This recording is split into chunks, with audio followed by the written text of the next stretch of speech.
ito yung ginagawa ko guys para makatipid sa pambaon ng aking bagets na si Dwayne Pot. So nag-grocery na kami guys at itong grocery namin ay good for 2 weeks na niyang baon. So tara, gawin natin kung paano ko ba ginagawa yung pagtitipid. So nag-grocery na kami guys ng bali itong Minute Maid na 1 case niya is 12 bottles.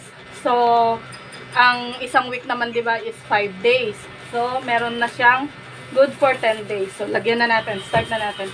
Ginaganito ko siya, guys. Tapos, ang rule namin is once na kumain siya dito sa naripak na to, wala siyang baon. So, takot siya, guys, na pumasok na walang baon. So, ngayon, gagawa ako ng good for 10 days niya or good for 2 weeks niya baon.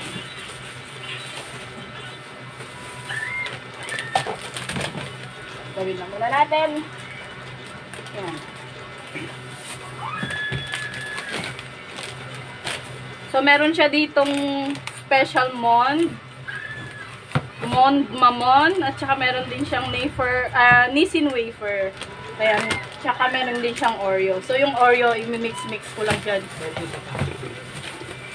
Ganyan. So, ito sa isang plastic niya is meron siyang Minute Maid, meron din siyang Oreo, tapos meron siyang Mond Mamon. Tapos meron siyang water everyday, guys. Everyday yan. Hindi yan pwedeng ma-miss out. Lagi siyang may tubig na dala-dala. So, yan. Isang Nissin wafer at saka isang Oreo. Isang Minute Maid ulit. So, ganun lang, guys. Para tipid ako sa sa baon niya. At saka naka-budget na talaga, guys. Kasi kapag sa panahon ngayon, pag di ka talaga magba-budget, go with the flow ka lang, gastos lang ng gastos, bili dito, bili doon. Yan. At saka para maiwasan din at alam ko din kung ano yung kinakain ni Dwayne sa loob ng school. Diba?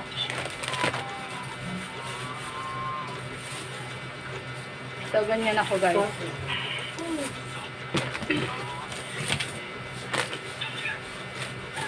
Ayan. So, meron na tayong 5. So, ibig sabihin, meron na tayong good for 1 week.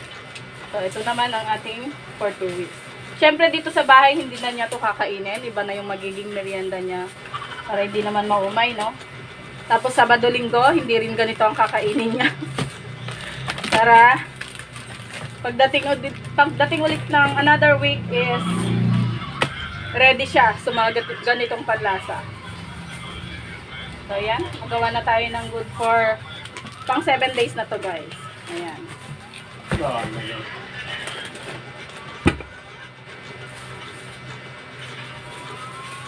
Diba? So, kayo ba, guys? Paano nyo gawin ang pambaon ng mga anak nyo araw-araw? So, kasi sa school nila is hindi sila nagbabaon ng rice. Snacks lang talaga.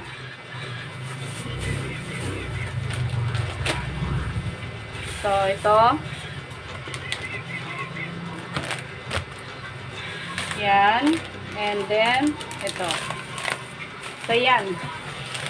Complete na, guys, ang ating good for 2 weeks na baon. Here. Yan. Yan. Good na. Okay na. So, ibig sabihin nito, guys, kapag kumain siya dito, wala siyang baon. Ayan. Ito na ang kanyang baon for 2 weeks. Yan. May extra na isa kasi sa isang case naman is 12 ang laman. Keep na natin yan. At ibig sabihin, kukompute natin to. Ang 1 case ng Minute Maid, guys, is 128. Dun sa grocery na pinuntahan namin, which is sa Metro Market. At ang Oreo is 80. Ang 1 pack. Tapos, ano pa ba? Yung Mond is 96. Yun. Tapos, may mga wafer siya na 42, bali, ilang pieces? 42 plus 28. So, do the math, 60, 70, yun. So, nasa 70 din. So, add natin yun. Tapos, good for 2 weeks na siya, guys. Kung magkano man yung total nun, hindi na natin ito total. Basta, nasa less than 500. Nasa less than 500 siya. So, yun ang baon na prepare ko for 2 weeks para kay bagets. So, ayan, guys. Ito na.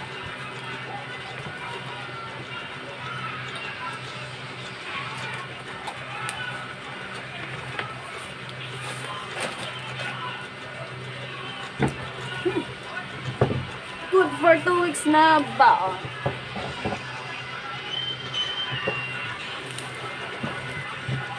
So, that's it, guys. Share ko lang.